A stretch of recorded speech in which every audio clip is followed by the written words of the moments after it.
All right, let's dive right in. Today, we're talking about that strange, complicated relationship between money, the stuff we own, and how we feel about ourselves. It's a feeling we've all had, but it's pretty hard to put your finger on exactly what's going on. So let me just ask you this. Have you ever walked into a really high-end store or maybe a super fancy hotel, and all of a sudden you just feel weird, a little out of place, like you're an imposter and you just don't belong there? Well, that feeling, we're going to give it a name. Let's call it the strange unease. And it's what happens the moment we step across some kind of invisible social boundary. I mean, think about how it unfolds. You're walking down the street, feeling totally fine, totally confident. You walk into a shopping mall, still feeling pretty normal. But then, as you get closer to the entrance of one of those shops, something changes. The instant your foot crosses that threshold, bam! You are hit with this overwhelming wave of self-consciousness. It's almost a physical thing, isn't it? The very shirt and pants that you put on this morning without a single thought, clothes that are just meant to cover your body, suddenly they just feel inadequate, flimsy, like they're not good enough?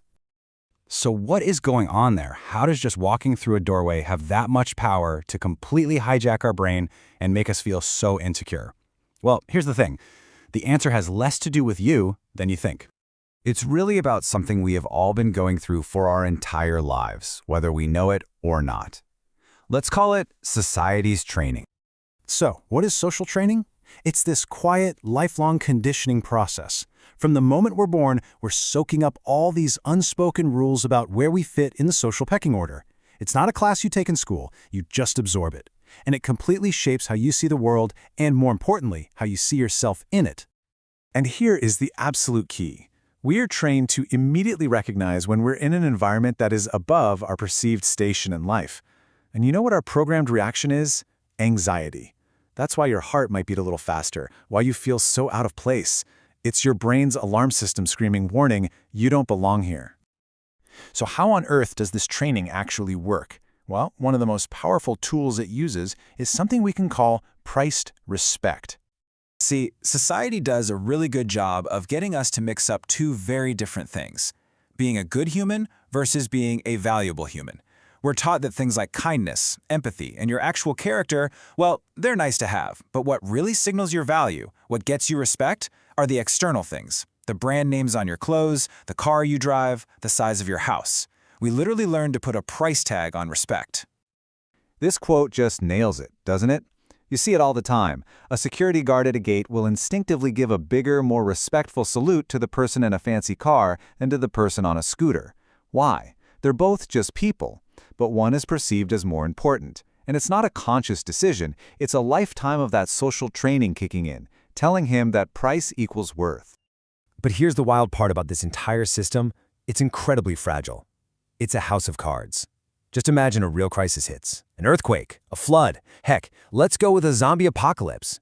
In that moment, does anyone care what kind of car you used to drive? Or what brand your watch was? Of course not. All of that priced respect, all of that social status, it would all just evaporate. We'd all just be people, trying to survive. And that fragility brings us to the big goal society sets for most of us: get rich.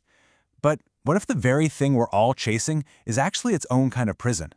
This is what we're calling the illusion of wealth. Now, let's be crystal clear about something. Having money is important. The real, genuine purpose of wealth should be to get freedom from poverty. It's about having peace of mind, about knowing you can pay a medical bill, about taking care of your family, and removing that constant grinding stress.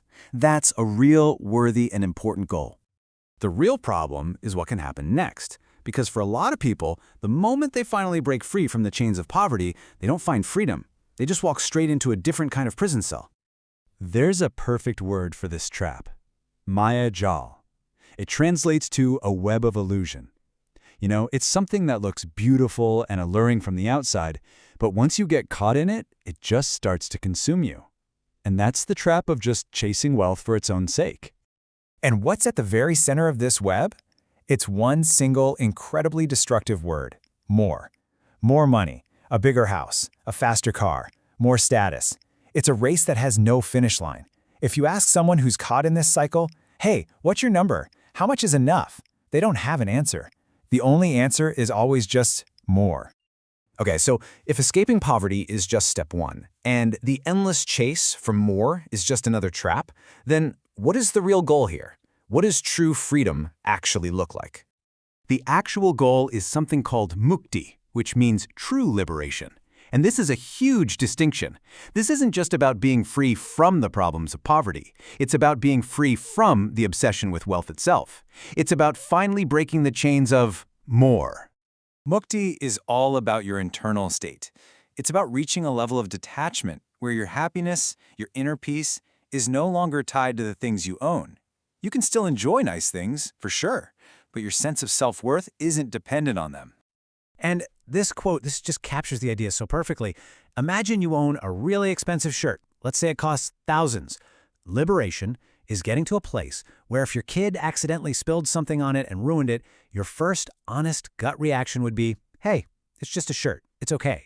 That is real freedom. So I'll leave you with this to think about.